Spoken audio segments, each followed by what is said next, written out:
नमस्कार दोस्तों, स्वागत है आपका न्यू स्टडी में। दोस्तों हमारा इतिहास चल रहा है, इतिहास मॉडर्न हिस्ट्री आधुनिक भारत।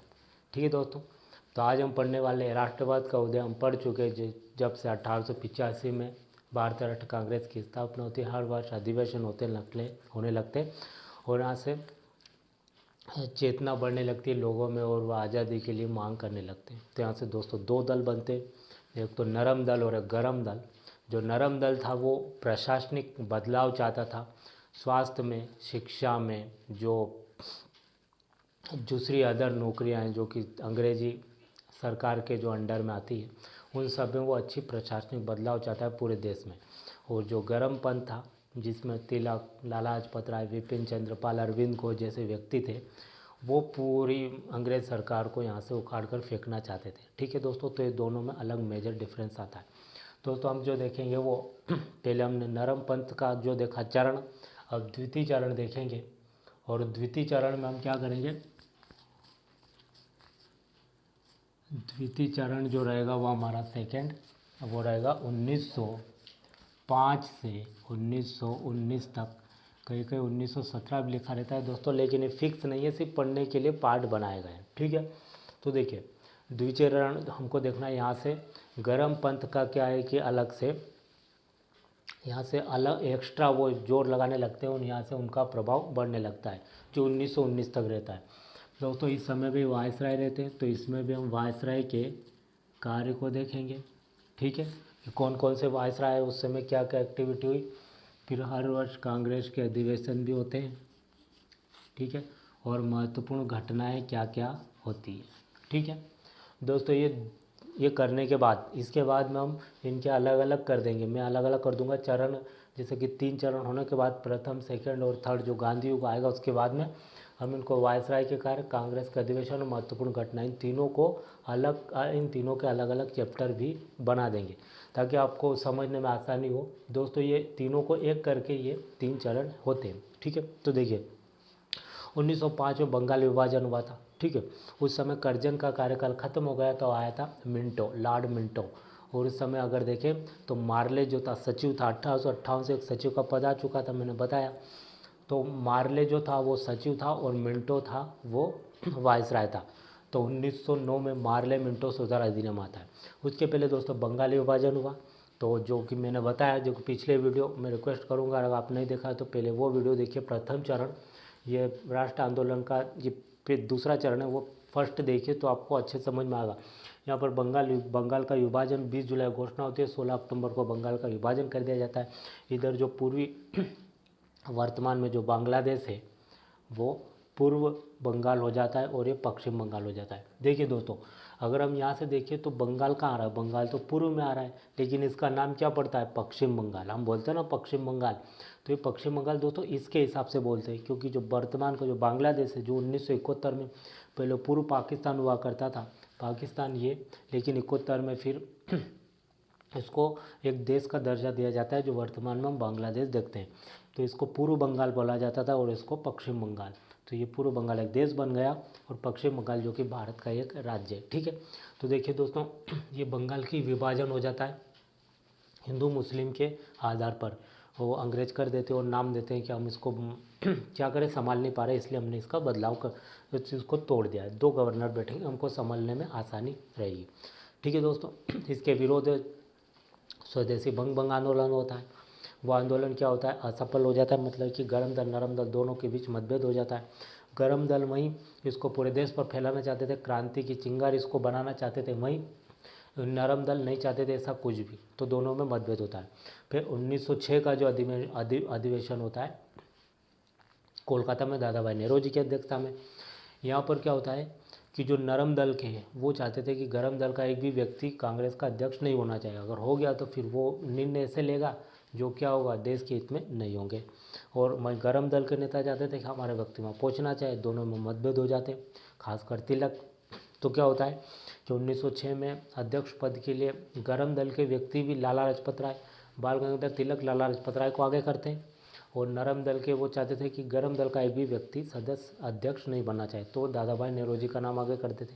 दादा भाई नेहरू काफ़ी बुजुर्ग थे, काफ़ी प्रतिष्ठित, सम्मानी और विद्वान व्यक्ति थे तो उनका विरोध नहीं कर सके तिलक, ले उसको 1906 के अधिवेशन में बना दिया गया।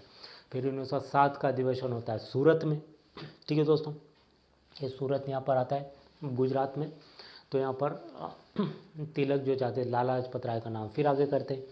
इधर से बनाया जाता है रासबिहारी घोष को। तो दोनों के भी दोस्तों मतभेद होता है यहाँ से, और वह अधिवेशन रद्द करना पड़ता है। मैंने बताया कि दोनों के बीच मतभेद यहाँ से 1905 से शुरू हो जाते हैं, तो 6 और 7 में काफ़ी हद तक बढ़ जाते हैं। और ऐसा कहा जाता है कि उस अधिवेशन में हाथापाई भी हो गई थी गरम दल और नरम दल के बीच, जो कि बड़े बड़े नेता थे, तो जाहिर है इनके पीछे जनता भी तो रहेगी। तो यहाँ से दोस्तों नरम दल को गरम दल को यहाँ से कांग्रेस से बैन कर दिया, मतलब पूरी तरह से उनका रोक लगा दी कि अब गरम दल के व्यक्ति कोई भी अधिवेशन में भाग नहीं लेंगे। तो 1907 से उन पर बैन लगा दिया जाता है। ठीक है, इधर दोस्तों देखें तो 1900 ये दोस्तों आता है सूरत अधिवेशन के इसके अध्यक्ष कौन थे, तो रासबिहारी घोष थे। कहाँ हुआ था, सूरत में। कब, 1907 में। अब दोस्तों 1906 में ये देश है दोस्तों वर्तमान का, जो पूर्वी बंगाल हुआ करता जिसकी राजधानी ढाका थी, वहाँ पर क्या होता है कि दो व्यक्ति रहते हैं, आगा खां और सलीमुल्लाह खां। वो क्या करते हैं, अपने जो धर्म है उनका पंथ के आधार पर मुस्लिम लीग की स्थापना कर लेते हैं 1906 में। वो भी एक पार्टी है, जिस तरह कांग्रेस एक पार्टी है उस तरह वो भी एक पार्टी है। और वो भी हर वर्ष क्या करते थे, अपने अधिवेशन करते थे। और उन्होंने अमृतसर में अपनी पहली मीटिंग भी की, पहली जो अधिवेशन किया था, और कराची में जाकर कुछ संविधान, कुछ अपने नियम कानून बनाए कि इस तरह से हमारी पार्टी अंग्रेज़ों से मांग करेगी।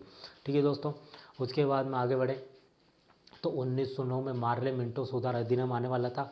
कुछ अधिकार देना चाहते दोस्तों। मैंने बताया कि हर 4-5 वर्षों में एक नियम कानून आया करता था अंग्रेज़ सरकार की तरफ से कि देश में क्या क्या बदलाव होने वाले। तो उन्होंने ये ऐलान किया था कि हम क्या है, जो विधानमंडल है प्रांतों में, जो विधानमंडल है वहाँ पर क्या होगा, वर्तमान के जो राज्य है वहाँ पर क्या होगा कि हम भारतीय लोगों को भी क्या करेंगे, वहाँ पर सदस्यता देंगे। अब ये मुस्लिम लीग जो कि शिमला, मैंने बताया 2 राजधानी हुआ करती थी, तो जो मिंटो था वो शिमला में था। अब आगा खां और सलीमुल्लाह खां शिमला पहुंच गए उसके पास, और उसने बोला कि अगर तुम जो मार्ले मिंटो सुधार अधिनियम आने वाला है उसके तहत भारतीयों को जो अधिकार देना चाहते हो विधानमंडल में चुनाव में, तो तुम क्या करो, हमारे व्यक्तियों को अलग से रिजर्वेशन दो, अलग से आरक्षण दो। क्योंकि अगर तुमने भारतीय सदस्य को दिया तो उसमें हमारा व्यक्ति नहीं रहेगा, और जो भारतीय लोग हैं ये केवल अपने व्यक्तियों की, हिंदुओं की क्या करेंगे, बात करेंगे और उनके अधिकार को दिलाएंगे, हम वंचित रह जाएंगे। तो ऐसा अधिकार क्यों देना चाहते हो। तो मिंटो समझ गया, वो तो काफ़ी खुश हुआ, क्योंकि वो तो चाहता ही था कि भारतीय लोग क्या हो, टूटते जाए, जितने टूटेंगे उतना हमको फ़ायदा होगा। और उनकी जो कि उनका प्लान भी क्या था, फूट डालो राज करो, फूट मतलब भारतीयों को एक मत होने दो। तो मिंटो ने क्या किया, ठीक है हम तुमको अधिकार दे देंगे। तो फिर 1919 में मार्ले मिंटो सुधार अधिनियम आता है। उसमें विधानमंडल में जो प्रांतों में जो रहती है वहाँ पर भारतीयों को सदस्यता दी गई थी। मतलब भारतीय लोग भी क्या हुआ, चुनाव लड़ेंगे प्रांतों में, और उनको जनता वोट करेगी और विधानमंडल में आएंगे वो, और वहाँ से क्या होगा कि फिर उसमें भारतीय लोग भी रहेंगे। तो वहाँ से मुस्लिमों को अलग से रिजर्वेशन दिया गया, अलग से आरक्षण दिया गया कि उनका ही व्यक्ति खड़ा होगा और वही वोट डालेंगे, और फिर वह बैठेगा कहाँ पर, विधानमंडल में, प्रांतों में। ठीक है दोस्तों, ये हुआ, कुछ व्यक्ति रहेंगे, सब नहीं। ये हुआ 1919 मार्ले मिंटो सुधार अधिनियम। फिर बात आती है दोस्तों यहाँ पर 1910 में अगर देखें तो इसका कार्यकाल ख़त्म हो जाता है मिंटो का, और 1910 से 1916 तक आता है लॉर्ड हार्डिंग आता है। ठीक है दोस्तों, 1911 की एक महत्वपूर्ण घटना होती है। 1911 में एक अधिवेशन होता है कांग्रेस का कोलकाता में, विशु नारायण की अध्यक्षता में। ठीक है दोस्तों, और यहाँ पर प्रथम बार जनगण मन गाया जाता है। ठीक, जो रविन्द्रनाथ टैगोर का है वो गाया जाता है। दोस्तों प्रथम बार वंदे मातरम गाया जाता है 1896 में। ठीक है दोस्तों, रहीमतुल्लाह सैनी की अध्यक्षता में। और जो जनगण मन गाया जाता है 1911 में विशु नारायण की अध्यक्षता में। ठीक है दोस्तों, 1912 में जो लॉर्ड हार्डिंग रहता है, जो वायसराय है, वो बंगाल विभाजन को रोक देता है कि बंगाल ऐसा ही रहेगा जैसा, वो कोई बंटवारा नहीं होगा, एक ही प्रांत रहेगा। और वह घोषणा कर देता है कि जो दिल्ली है वो अब यहाँ शिफ्ट हो जाएगी, कहाँ पर, जो राजधानी है कोलकाता से अब दिल्ली शिफ्ट हो जाएगी। तो अंग्रेज जब से आए थे तब से उन्होंने राजधानी को कोलकाता ही रखा था यहाँ पर, अब राजधानी दिल्ली शिफ्ट होती है। तो 1911 में राजधानी को ट्रांसफ़र का वो दिया जाता है, नियम निकाला जाता है, और 1912 में दिल्ली को राजधानी बनाया जाता है। और एक व्यक्ति था जिसका नाम था लूसेंट, और वह क्या करता है, एल्बर्ट लूसेंट नाम हुआ करता था उसका। वो दिल्ली, तो उसने हार्डिंग ने उसको दिया था कि भाई तेरी जिम्मेदारी है किस तरह से राजधानी होनी चाहिए, वायसराय राष्ट्रपति भवन कैसा होगा, विधानसभा कैसी होगी, जो मंत्रियों के जो ऑफिस है वो कैसे रहेंगे, सबको दोस्तों एक तरीके से उसने सजाया था, जो अर्थ वर्तमान में हम देखते हैं। उसके बाद दोस्तों क्या होता है कि 1900 अगर देखा जाए तो 15 में काफ़ी महत्वपूर्ण घटना होती है। ये दोनों जो व्यक्ति है गोपाल कृष्ण गोखले और फिरोज शाह मेहता की मृत्यु हो जाती है। ठीक है, 1916 की एक और महत्वपूर्ण घटना है जो कि हार्डिंग का आखिरी समय रहता है, और हार्डिंग के बाद में जो आता है वो चेम्सफोर्ड आता है, लॉर्ड चेम्सफोर्ड। तो 1916 से 1921 तक, और मॉन्टेस्क्यू सचिव हुआ करता था। तो क्या होता है कि 1919 में मॉन्टेस्क्यू चेम्सफोर्ड सुधार अधिनियम आता है। ठीक है दोस्तों, चेम्सफोर्ड क्या रहता है तो वायसराय रहता है और मॉन्टेस्क्यू सचिव रहता है। तो 1909 में मार्ले मेडो सुधार अधिनियम आता है, और उसके 10 वर्ष बाद 1919 में मॉन्टेस्क्यू चेम्सफोर्ड सुधार अधिनियम आता है, और 1935 में भारत शासन अधिनियम। ठीक है, तो अब यहाँ क्या हुआ कि 1916 में एक अधिवेशन होता है जो कि कांग्रेस को तो बैन कर दिया जाता है, और तिलक जो कि अपने लिखा करते थे, क्योंकि बैन कर दिया, एंट्री कांग्रेस के अधिवेशन तो हर वर्ष हो रहे थे, लेकिन इनकी एंट्री यहाँ से बंद हो जाती है। ठीक है, किसकी, गरम दल की, जो कि इसमें बाल गंगाधर तिलक, विपिन चंद्र पाल, अरविंद घोष, लाला लाजपत राय, इन पर बैन लगा दिया जाता है। जो कि अपने जो कि पत्रिका लिखा करते थे कौन, बाल गंगाधर तिलक, और उन्होंने एक मतलब कि जो आप गणेश उत्सव जो कि देखते हैं शिवाजी उत्सव, ये दोस्तों उन्होंने शुरुआत की थी कि इसमें क्या होगा, लोग इकट्ठा होना शुरू हो जाएंगे, और यहाँ से एकता की भावना यहाँ पर क्या होगा कि बढ़ने लगेगी त्योहारों के माध्यम से। दोस्तों आज हम शिवाजी उत्सव या गणेश उत्सव जो मनाते हैं वो बाल गंगाधर तिलक ने शुरू की थी। ठीक है दोस्तों, अब क्या होता है लेकिन दोस्तों पूरी तरह से भारतीय को एक नहीं कर पाए थे, क्योंकि उन्होंने जो त्यौहार शुरू किए थे वो केवल हिंदू त्यौहार शुरू किए थे। जैसे गणेश उत्सव में हिंदू तो इकट्ठे हो जाएंगे, लेकिन मुस्लिम वो अपने आप को अल्पसंख्यक समझने लगे कि भैया हम कहाँ जाएँ। तो दोस्तों ये पूरी तरह से सही नहीं कहा जा सकता। ठीक, अब दोस्तों इसके बाद में अगर राष्ट्रवाद की भावना जागृत करनी है तो ऐसा कुछ मंच तैयार करना होगा जहाँ पूरे भारतीय एक हो सके। ठीक है दोस्तों, अब होता क्या है कि 1916 में लखनऊ अधिवेशन होता है, जहाँ पर लखनऊ, और इसमें जब दो बड़े नेता की मृत्यु हो जाती है तो निर्णय लिया जाता है कि यहाँ पर सभी को क्या एक किया जाए।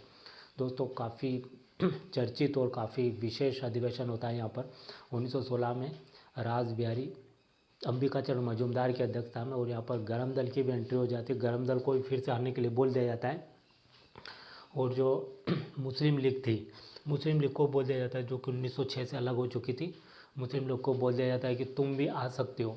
तो गरम दल की भी एंट्री हो जाती है, मुस्लिम लीग की भी एंट्री हो जाती है, और तिलक जो चाहते थे कि गरम दल का एक व्यक्ति क्या और नेता बने, तो यहाँ पर सॉरी दोस्तों, गरम दल का नेता हो तो बाल गंगाधर तिलक की जोरदार स्वागत किया जाता है, और लाला लाजपत राय को यहाँ पर अध्यक्ष बनाया जाता है। मतलब अध्यक्ष तो वो रहते हैं अंबिकाचरण मजूमदार, लेकिन सहायक अध्यक्ष के रूप में लाला लाजपत राय, एनी बेसेंट और सुरेंद्रनाथ बनर्जी को बनाया जाता है, और काफ़ी चर्चित अधिवेशन होता है यहाँ पर। ठीक दोस्तों, और इसी अधिवेशन में अगर देखें तो बाल गंगाधर तिलक फेमस नारा देते हैं, जो कि हर बुकों में हम लिखते हैं कि स्वराज मेरा जन्म से अधिकार से मैं लेकर रहूँगा, वो दोस्तों इसी अधिवेशन के दौरान बोला जाता है। 1917 में अगर देखें दोस्तों तो अधिवेशन होता है कोलकाता में एनी बेसेंट की अध्यक्षता में। ठीक है दोस्तों, अब कुछ और एक्टिविटी होती है जो कि 1886 में जो दादा भाई नेहरू प्रशासन सुधार समिति की स्थापना करते हैं। 1892 में चुनाव लड़ते संसद ब्रिटेन से और जीत जाते, और ब्रिटिश संसद में जाने वाले पहले व्यक्ति बनते हैं। ठीक है, 1913 में सेंट फ्रांसिस्को जो कि अमेरिका का एक शहर, वहाँ एक वो समिति की स्थापना करते, एक जो क्रांतिकारी तरीके से कार्य करे, वो एक समिति जो कि अगर देखें तो लाला हरदयाल गदर पार्टी की स्थापना करते हैं। वो इसी की स्थापना करते हैं दोस्तों, अध्यक्ष सोहन सिंह भागना रहते, वो अध्यक्ष नहीं रहते, ध्यान रहे। गदर पार्टी की स्थापना जो की थी वो 1913 में लाला हरदयाल ने की थी, उसके अध्यक्ष सोहन सिंह भागना थे।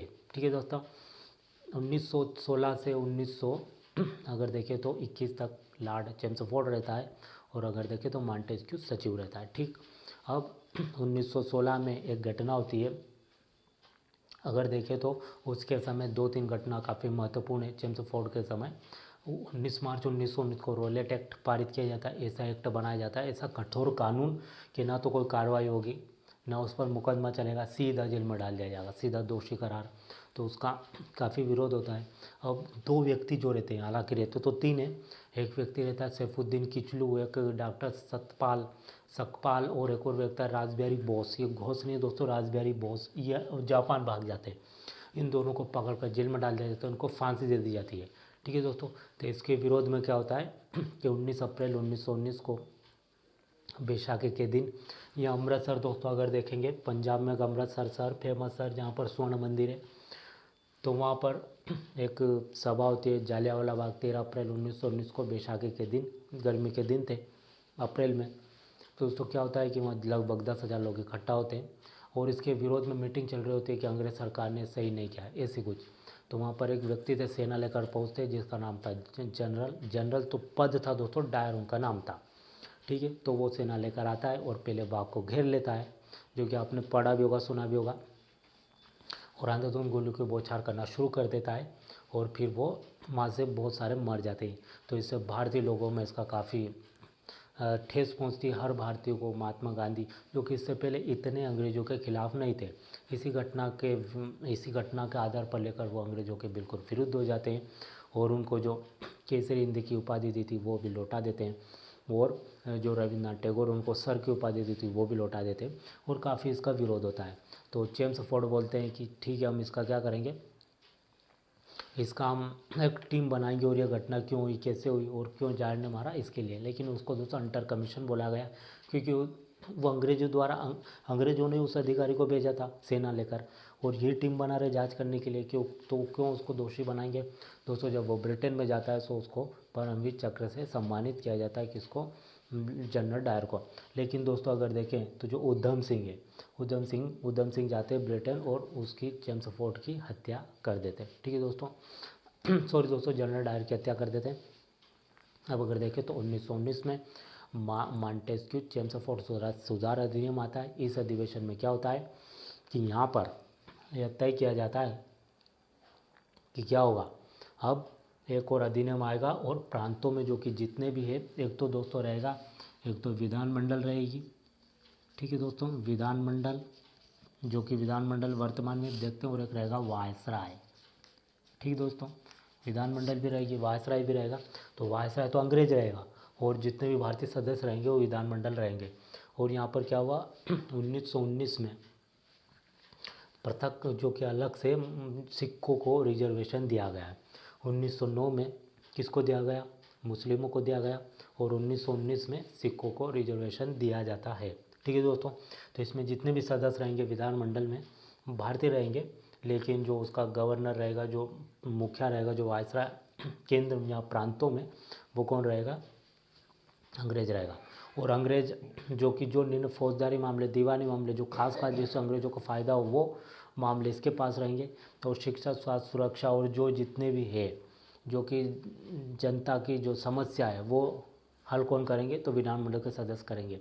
लेकिन जिसको अंग्रेजों को फ़ायदा हो वो ये व्यक्ति देखा वायसराय, जो अंग्रेज का व्यक्ति रहेगा, जो गवर्नर रहेगा प्रांतों में। ठीक है दोस्तों, तो हमने द्वितीय चरण देखा। इसके बाद में दोस्तों गांधी जी काफ़ी आहत होते हैं और यहाँ से 1920 में असहयोग आंदोलन शुरू होता है, जो कि खिलाफत आंदोलन से उसका बैकग्राउंड पृष्ठभूमि तैयार होती है। तो 1920 से 1947 तक दोस्तों तृतीय चरण आता है, जिसको हम गांधी युग के नाम से जानते हैं। दोस्तों हम अगले वीडियो में कवर करेंगे। ठीक है दोस्तों, तो ये दूसरा चरण था। प्रथम चरण नरम दल, दूसरा गरम दल, जो कि 1905 से 1919 तक हमने देखा। इसके बाद में दोस्तों 1920 से 1947 तक गांधी युग आएगा, जो कि हम अगले वीडियो में कवर करेंगे। ठीक, उम्मीद करता हूँ आपको समझ में आया होगा। आज के लिए इतना ही, थैंक यू।